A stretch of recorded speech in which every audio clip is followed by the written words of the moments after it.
Patrons, followers, fans, friends from around the world, welcome to your IR4 podcast. It's Mr. Brian Masterson, and I'm in the small box. Jeremy Alexander Newsom. It's late over here in Tennessee. We are speaking today with Mr. Chris Ahmad, who is the CEO of Dragon Coin. This is an ICO that raised over $350 million, and we're discussing with him the project, the future plans, the exchange plans, global credits. It's really a fascinating project. It's on the blockchain. It's really incredible. So let's go ahead and dive right in. Thank you so much for being here. We are bringing you these exclusive podcasts that really no other podcast is handling or tackling, in my opinion. Pretty sure we're the first to ever get Chris. So anyway, let's dive in.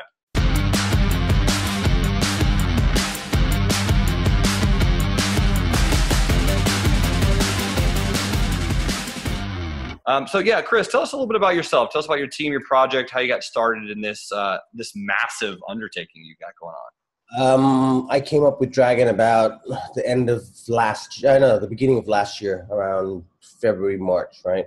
Okay. And I've been a businessman and entrepreneur all my life. I own a payment gateway myself, so I know about payments. I know how about things move. We were working on it. I was sitting down, and believe it or not, it was 4 a.m. in the morning. I was sitting down with a friend who actually is a shareholder in a VIP room, in a junket VIP room.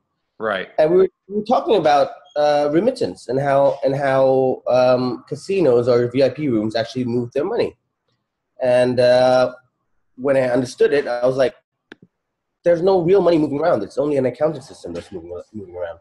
Then I went back home, I started thinking about it. I was like, this would be perfect for the blockchain. Because the way the money moves right now is, let's say I'm a gambler, right? I want to go to gamble, let's say Macau, Korea, wherever, right? Sure. I wouldn't send my money via the bank. I would just give my money to an agent in my own country. Let's say I wanted to go with $1 million. I'd give $1 million to the agent here, where I stay in Thailand. And the agent would say, yeah, go pick up your non-negotiable chips at the cashier at the casino. Right. I'd go there, and the agent would already have the money there or credit there. And I would get my chips. I would play. I have a good day. Good day means that I don't lose. Yeah, I'm going to say, hopefully win some money.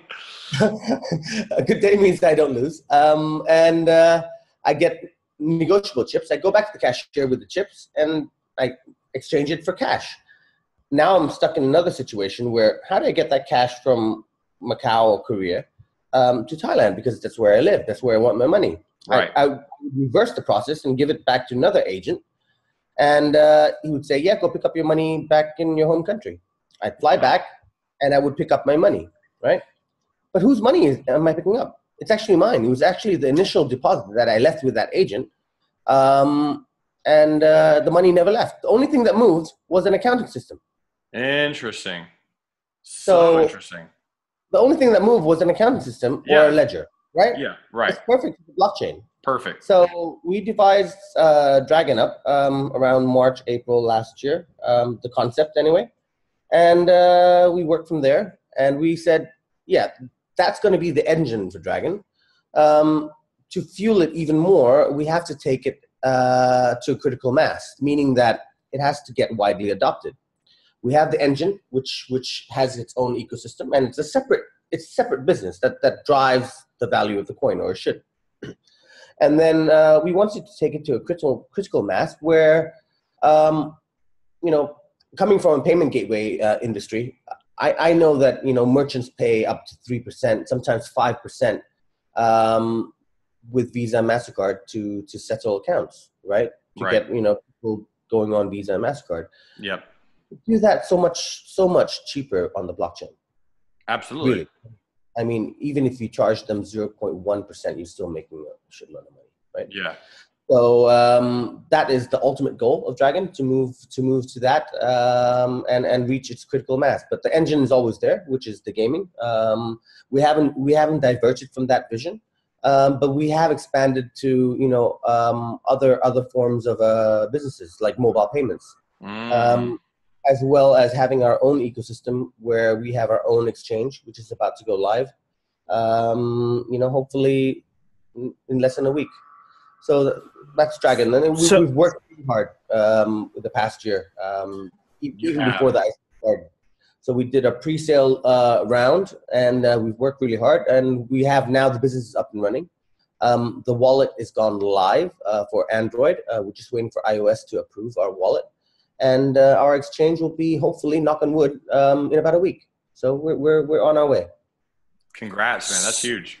So can you explain the difference between Dragon Chain and Dragon Token, or are those two totally two separate? Different. I think Dragon Chain is from Disney. Okay. I'm just looking at CoinMarketCap, and I see two different, Dragon Chain and Dragon Token. No, Dragon Chain, I think that's from Disney. We're Dragon Coin, DRG. Yeah, completely different concept, completely different business model, similar name. That's about it. I love it. I love it. Now, when you were talking about your pre-sale, what did you find was the biggest challenge or the biggest hurdle? Because you guys raised a lot of money and very quickly. We raised, initially, the main raise, to be honest, was actually from pre-sales, angel investors, people already within the business, and it wasn't that hard, because I explained the concept to them, and like I explained to you just now. Yep. And basically they said, yeah, that's it.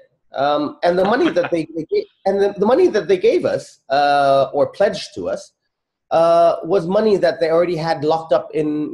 They were originally junket shareholders already. And I said, yeah, do that. Come with us. You still have your shares from that.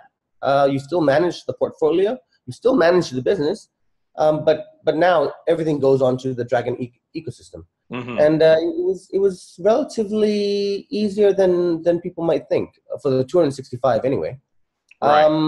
And then after that, we did the public round, or we did another public private round, public pre-sale round. We raised quite a lot. There are a couple of contracts pending from that. We accepted Bitcoin and Ethereum in the beginning. There were certain organizations, individuals that wanted to do in fiat. So we raised up the contracts for them. But, banks can be really, really, really tough when it comes to this. So there are 2 contracts at the moment which have been stuck for months. Hopefully we're trying to get them resolved. The lawyers are on it. But yeah, we did about 420 really up to date. With counting in these 2 contracts. So we did quite well. You did. You and your team. Where are you guys based out of? So we're actually distributed in our nature. We have an office down here in Thailand through my other businesses. I'm Thai. I'm half Thai. Mostly down here, but we also have an office out in Hong Kong. The ICO company is out in BVI. Obviously, that's for regulation and legislation. The main office will be in Hong Kong. We're also setting up one in Malta. As well as we have a tech team that we're setting up out in India. We already have a 6-man team down there for the tech side. I have some developers out in Russia as well. And then the US through partners or tech partners we have down there. We're working through Alpha Point for the tech. They're based in New York. But we're pretty much all over. We have a couple of guys down in South Africa as well. So we're really, really distributed. We're about 40, 50 strong now. Congratulations, man. What an amazing thing that you've built together with your team. That's really, that's wonderful, man. I'm proud of you. Thank you. So what's next other than the exchange that you mentioned? What's the point of launching that rather than partnering with another one that's already been there? Okay. Again, it's if we partner with another one, I see the vision of a successful company as in a company that has stakes or interest in the whole supply chain, right? Yep. Vertically integrated. The supply chain, if you control it or if you have a vested interest in it, whether you're a partner or a decision maker in it, it makes life for the brother and sister companies to be a lot easier, right? You could not bend rules, but you just make life a lot easier. Yeah. So we have the payment gateway, which I'm a major shareholder of that already. Having the exchange, having the coin, owning our own wallets, as well as the business, it just makes life a lot easier. and to not partner up with another exchange. It's not that we haven't, we do partner up with other exchanges, but to move funds from check-in amounts to the exchange's bank accounts, it just takes too long. Yeah. Right. So if it was all kept internal, we could actually realize and achieve that buy pressure a lot quicker. As long as the funds were checked into the Dragon ecosystem, then the buy pressure for the coin, we could generate that on DRGX, no problem. Yeah. So the main purpose of this coin is simply a representation as a casino chip would be, correct? It's not initially, yeah, a casino chip. It is a representation of check-in credits before people start playing. Yeah. So because there are many forms of casino chips. There's non-negotiable, there's negotiable, and there's also check-in amount, right? So if you went up with $100,000, you would actually see on your mobile app or an SMS, if it was another business, okay, you have available credits of 100,000. You can draw down to non-negotiable chips before you play at the tables. Once you play, you lose those chips, and whatever chips you win, they're actually called negotiable chips. So those are the chips that you can cash in for cash, right? And the way that it works is they calculate rolling commissions and so on and so forth from those chips. Okay, I was going to say the chips, and forgive me, I'm not familiar with international casinos, just domestic over here in North America, but these chips have a set value. So how do you take in consideration that a Dragon coin is going to be varying in price? We don't expect anyone in their right mind to game or gamble on a value token or a value coin, because let's say this cognitive dissonance, right? Meaning that if one coin's worth $1 in the morning, I bet that, I lose that, and then in the evening the coin goes up to 1.3. I've actually lost 1.3, right? Right. We don't expect anyone in their right mind to gamble on a value coin or a value token, right? So what we've done is we've used a coin which is based on ERC20 on the blockchain, just as a representation of the amount they would get in physical. So at the time that the high rollers, who are not crypto people, when they buy that coin, they convert straight away, and we give them that value pegged straight away on our wallet, and they convert that straight away to a fixed or a stable coin, right? Okay, which we call global chips. So the global chips is pegged to the home currency of that casino. So if the casino was in Macau, it would be Hong Kong dollars. If it was in Korea, it'd be Korean won. If it was around the border casinos of Thailand, it would be Thai baht, Philippine pesos, so on and so forth. So we let them convert instantly on the wallet, and they get that amount in fiat or global chips.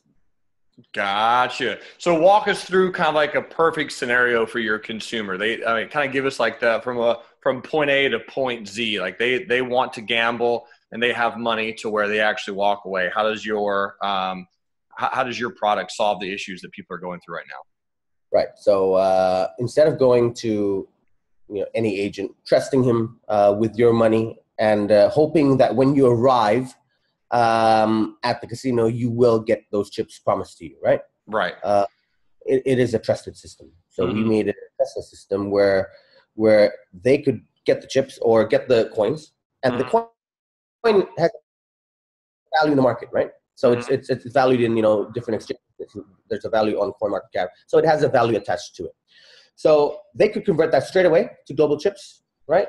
Global chips meaning that they have it, it's checked in, it's on the app. They can go to any of our affiliate rooms or VIP rooms or our own VIP room, Dragon World, and they could use that via their phone, go to the cashier, cash out, get the global chips, get the chips, go play, come back with the physical chips, right? And then go back, put everything back on their phone. They fly back, and they could sell it in the market, or we could settle for them later on. Gotcha. Yeah, I think the payment gateway serves as a huge benefit to you guys in the sense that you're eliminating that exchange process from fiat to crypto, because I can see that being a big pain point.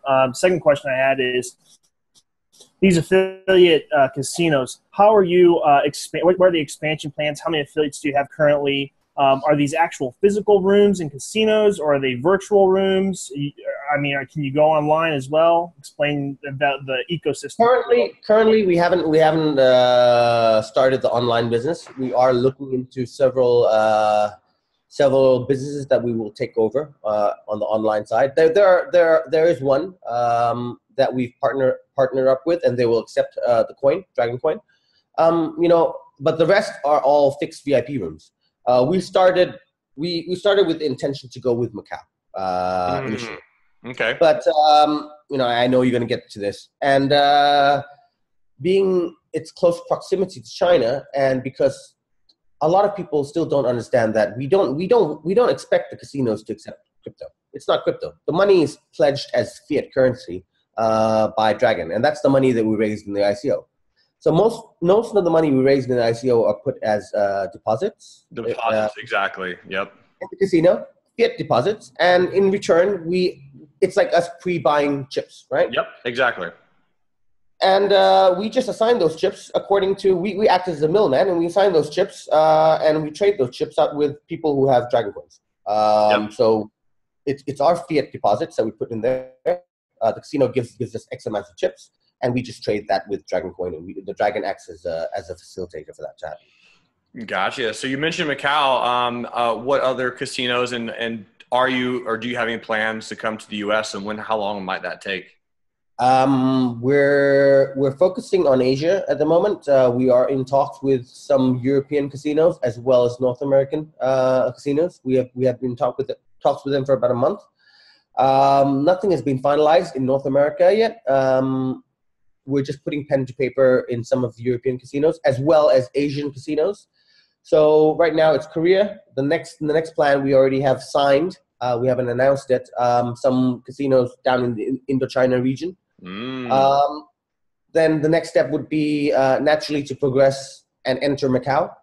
Once we've explained and we've showed the world what Dragon really is, right? Right. That works, and we can go into Macau. We have legal opinions in Macau already. That we are just a blockchain provider, and that's what we are really. We're just a blockchain provider, Sure. And we're just the middleman to exchange that fiat credit that we have or fiat chips that we have with Dragon Coins, and using the blockchain. That's how we facilitate it. Yep. What's the competitory landscape look like? Is there anyone else doing this? If so, how are they ahead, behind? People are doing it already, but they're not using the blockchain, or they're just using, like I said, a word of mouth or a trusted system. We don't want to change things too drastically right now, because people won't understand it. So we gradually change them. We don't expect the high rollers to go onto the exchange because most of them, to be honest, the Asian ones are not tech savvy. Right. They just like going to gamble, right? Sure. They're not tech savvy. They're old people, most of them, or even young, but they're not tech savvy at all. We don't expect them to go to exchange, put the money, buy Dragon Coins from the exchange, and put them in the wallet, and then exchange it with us. We try to make it simple for them. Sure, so absolutely. We set up an agent system, similar to how it works now, an agent system.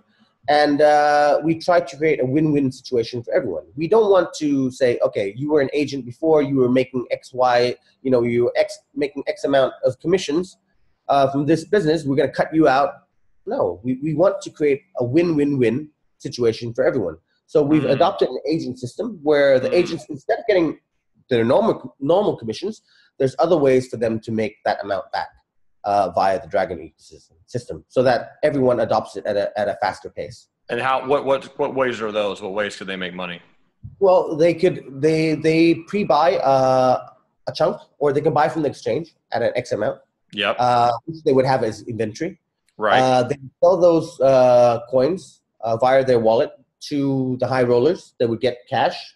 And then they would use that cash to buy.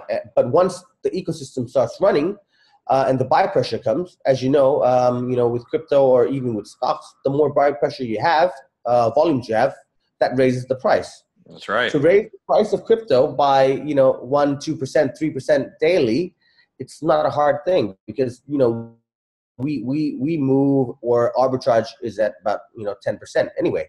So the value of the coin actually goes up and keeps rising as the buy pressure comes in. So we could mitigate that risk for them. If they give the money to us, we will just give them the coins on that thing. We'll take the risk of the coins going up in value. And once the ecosystem starts running and we have everyday buy pressure, we should be good to go.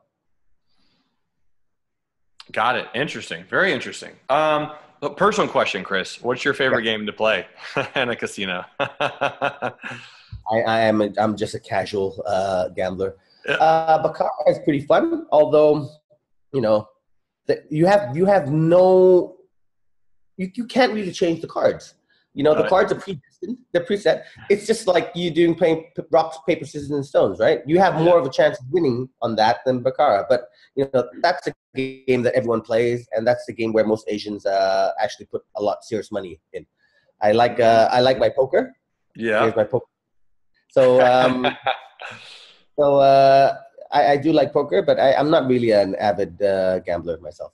Gotcha. One other question. So you mentioned the term high roller a few times in VIP. Is this going to be a product you think that would translate well for lower traders? Maybe someone walking in with $300 in the casino wants to play blackjack with a $1 limit or something? Perfect. So we have a VIP room, right? You don't really have to check in a lot. As long as you have a Dragon, you're in the Dragon ecosystem, you can walk into that privileged VIP room. Oh, cool. So anyone can be a VIP. Nice. So, in traditional VIP rooms, you have to, check in $100,000, right? To go there, get that VIP experience, go into a private room, get free drinks, free champagne, free, food. We want to make everyone a VIP. So even if you had, $500, $1,000, right? As long as you're on the Dragon ecosystem, you can come into that VIP room. That's like your membership card. Sure. You can walk in and then obviously each table has its minimum and maximum bet limit. Right. So you couldn't bet anyway if you didn't have the money, but you could at least be there. Exactly. Yeah. Exactly. Yeah. Gotcha. So let's talk about the exchange. What's the vision with the exchange? Are you going to be playing these global tokens on it as well, the ERC20s? And is it strictly going to be your own exchange? Is there going to be other current cryptocurrencies on there, fiat? It's going to be a full-fledged exchange. No difference to all the big names out there. It's not only for Dragon. Obviously, Bitcoin, Ethereum. All the major top 10 coins will be on there, and we will list other very interesting coins, just like any other exchange would. It is an exchange business, so it's not only for us or for Dragon. It's basically for all coins, and we will operate in the same fashion. And then we really want to take this exchange to on par or to the next level, similar to the top 5 exchanges, and we believe we can do that. And the reason being so is we can add, or the high rollers, that side of the business can really add a lot of liquidity into the exchange. Right. We're talking about lots of money into the exchange. Example, we did a 4-day event down in Korea, and on-table bets amounted to $20 million US, and that was only from 30 people at least that were playing. Yeah. So we did about $20 million on table bets during that 4-day stint. And that was a trial even. So once everything's running, we should be doing well. Well, so that's a question I have then is there ever a chance if you get enough, I guess you'd have to scale up appropriately, but if you get enough people using it, would the amount of gambling that's being out there potentially outweigh how much deposits you guys have available to cover? Right. So the way it works is you're a high roller, you've bought coins and you convert that into global chips. Yep. Your coins come to us, right? Yep. We hold them and we keep them as a reserve. That's their reserve. Got it. That's our reserve, right? So we don't have to liquidate those coins unless it's absolutely necessary when we have to settle the players, right? Mm-hmm. So once the coin appreciates, our reserves actually grow. So that reserve is used to actually expand the business. So let's say, for example, you've given me 100 coins, and at the time you gave me the 100 coins, it's worth $100, right? I don't need to liquidate that 100 coins straight away because I've already raised money and I've already have deposits at the casinos. In time, as the ecosystem grows and everything works well, the 100 coins you've given me is not worth $100 anymore. It's worth a lot more, right? So we use that as our reserve funds to expand the business. So we liquidate that as and when needed to expand the business. So we've designed a perpetual system. Gotcha. Now, I was looking on your website, and I found this to be interesting. I went to team. And I want you to talk a little bit about your team in a second. But when I clicked on you and your info, I had a word that came up that I have very rarely seen. I would love to hear a little bit more about your experience on that. So the word was negotiation. Let me see if I can pull it up here. You have a lot of and you have extended negotiation skills. Yes. Tell us a little bit about that. Where'd you get negotiation skills come from? Is that something that naturally happened? Did you just find it? Is that what helped you place the role? I came from a marketing background and sales. So it is, I think, a unique skill set to understand how to create a win-win situation for everyone. Right. You can't do a deal and there's only one side that wins and the other side just doesn't get anything. Right. So I have that. I think I have that ability to see situations and analyze situations where I can create a win-win situation for everyone, like we did with Dragon Coin. The junket makes more money. We make money. The high rollers save money. And it is the agents also make money. Find a way for the agents to make money. We try to create a win-win situation for everyone in Dragon.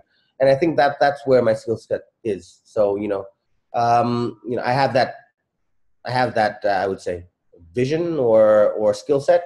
Sure. That I could see a deal and I say, okay, let's make it sweeter for you so that the deal does go through.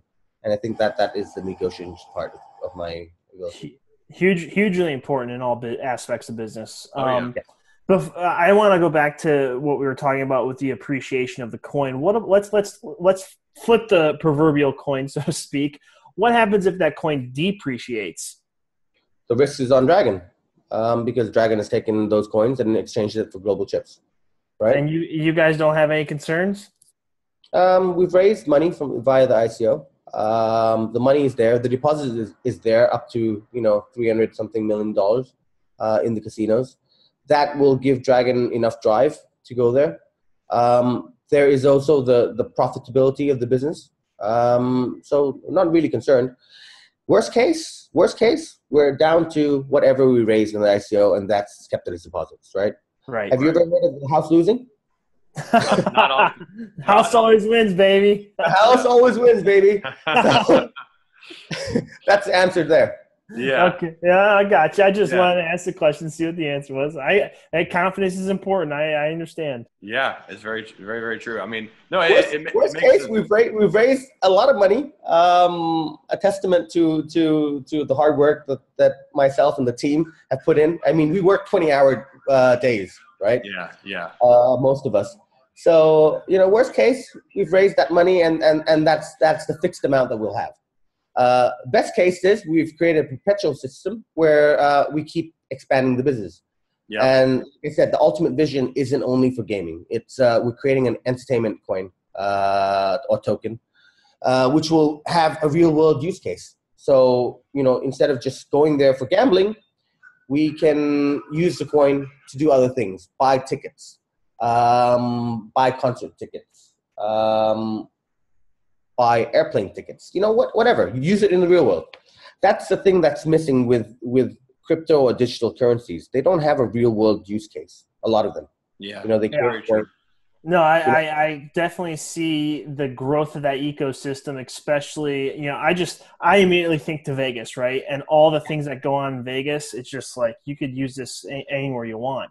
I'll give you an example, right?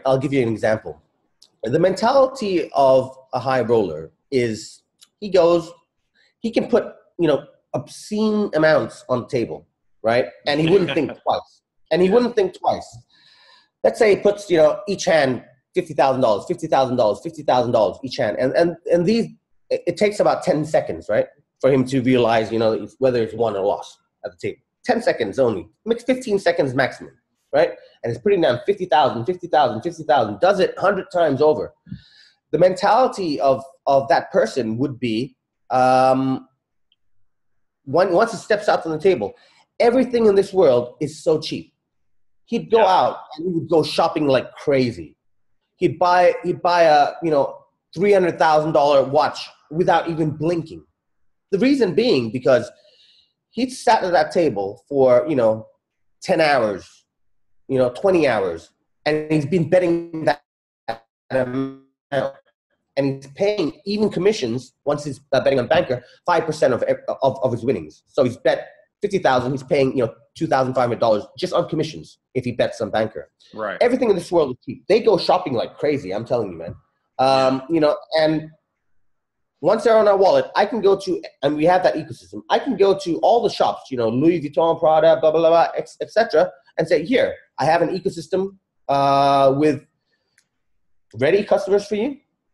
I'm going to charge you only 0.5%. You're getting charged by Visa and MasterCard, up to 3%. Yeah, absolutely. So how are you going to build out these other legs in the business? Just through partnerships, or are you guys going to buy your own private jets, or what's the play here? No, we work on, like I said, a win-win strategy. We don't want to reinvent the wheel, really. We just want to make it a lot more seamless. We don't expect everyone in this world, or all merchants in this world, to accept crypto or digital currencies. It's never going to happen. Sure. Right? But we want to make it seamless for the people holding crypto or digital currencies to be able to use it in the real world. Making it seamless and making everyone in this world accept crypto, it's totally different. If we make it seamless for the people holding crypto to use it in the real world, for them, they're really using crypto. But for the merchants, they're not. They're getting settled by us, or they're getting settled by another entity that pays them in fiat. And we become the OTC desk for them. Right. If you understand. Right. Yeah? So here's the only question. I'm assuming the answer is yes, but the only question I haven't asked yet. So let's say you have a player that goes from one casino, they get the global chips, and they don't cash out, but then they go to another casino. Are they able to then, if you haven't, so the answer is yes, pretty much. As long as they're on global chips, they can go to any Dragon affiliate room or Dragon VIP room, and they could use that global chips. Even if it's in different fiat, that's going to be the goal. The goal is that seamless transition. That's what you're really. They'll have to convert their global chips. If they were in Hong Kong dollars, they convert it to Korean won global chips. Basically, it's a currency exchange. Right. Yeah, that's it. Gotcha. Brian, do you have any questions? You were unmuting your mic. No, yeah, I was gonna say it's all in that ecosystem, right? So if you are flying around from Thailand over to China, you have Dragon Coin. You're just going into that exchange and getting the global chip for whatever casino you're at. So it's almost like the nation state lines don't even matter until you get back into fiat. Exactly. Very cool, man. This was a fantastic discussion. I'm so happy that you really have worked hard. Thank you, you put in a lot of work. I can recognize that. So yeah. So I looked you guys up on CoinMarketCap. It's not huge right now, but what are your marketing efforts? How are you guys getting the name out there? Obviously, we'll share it with our audience, but how are you guys expanding from a digital footprint, so to speak? So we wanted to take it very mainstream, and we did a lot of partnerships. I wouldn't say sponsorships with other big names. A lot of them in sports and entertainment, right? To reach that critical mass, we've done partnerships with Formula E, Formula 3, a lot of boxing. We have a lot of sponsorships there as well. But it's not sponsorship. It's more of, in the future, we want to be able to get them on the Dragon platform, meaning that people holding Dragons can actually go buy tickets at their venues, and expand from there. So, you know, we're trying to expand just like mainstream media, really. But a lot of them is on entertainment and sports at the moment. Why don't you spend, you know, $1 million or $2 million and get Johnny Chan wearing a Dragon Koi hat and T-shirt? Could be possible. Could be possible. We'll have to weigh it out. That's what I'm talking about. Yeah, I love it. Really quick, before I let you go, do you have any other blockchain solutions or projects that you also appreciate, other than obviously your own? Do you have any other ones that you have your eye on? Anyone that you think is really interesting? Anything that that you might want to partner with or work with in some facet down the road? I mean, there are a couple of new blockchains coming out that I think could go places. You know, a couple of big names out there. I've seen a lot of projects, to tell you the truth. A lot of them I don't agree with. A lot of them I do. As long as there's a as long as there's a real world use case for it. You know, you can't just say, I have this project, I'm gonna create a coin, put it on the blockchain, but there's no relevance. There's no relevance to it at all. How are you utilizing blockchain to make things a lot easier or seamless? None. Yeah. I mean, these projects are really, really hard to find a real world use case for blockchain. Yeah, you know? It's tough, very tough. And that's why I love this one, man. This is an obvious, a no-brainer. And to tell you the truth, you know, yesterday when we got in touch, you sent me that link of your old past videos. Yep. And I saw that campus coin, really. Yeah. And I was like, oh, that is onto something. Yeah, I like it. I like it. Yep. So that campus coin, yeah, there is a real world use case for it. Yep. You know, when I was going to university, you know, parents used to send me funds and everything, and it would take ages.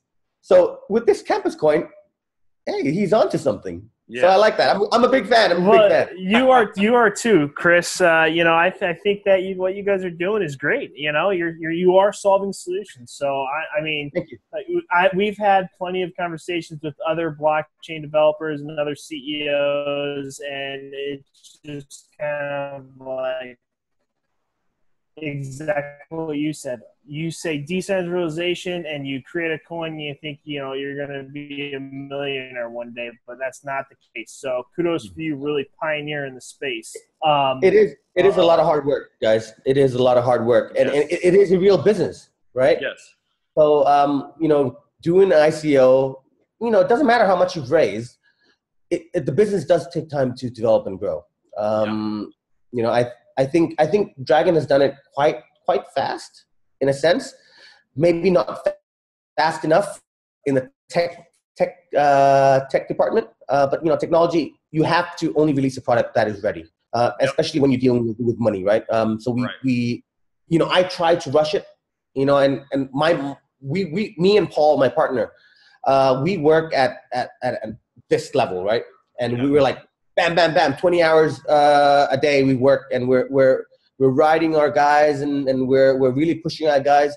But to do it for tech, sometimes we have to say, okay, guys, you know, when, and sometimes they're like, Chris, we can't give you an answer until it's ready. We're not going to release it. You know, and we clash a lot of times, but you know, after things have cooled down, we actually say, all right, maybe that was in our best interest to not do that. Yeah. To release something which is not really secure, it just puts the business at too much of a risk. You're totally correct, man. That beautiful bridge between CEO and programmer and developer. You know, I feel for them. After I've cooled down a bit, and Paul's cooled down a bit, we actually feel for them. We actually appreciate them. So appreciate you guys. Yes, likewise. And man, we appreciate you being here and taking your time. I know you have a lot going on today. I know you have a hugely busy schedule. So thank you making time for the IR4 podcast. It means a lot. If you're ever when you get back in the States, shoot me a message, Chris. I'd love to hit some casinos with you and play some poker and hang out and have a good time, man. All right, guys. Thank you. All right, brother. Jeremy, take care. Thanks, Chris. Thank you very much. See ya. Bye.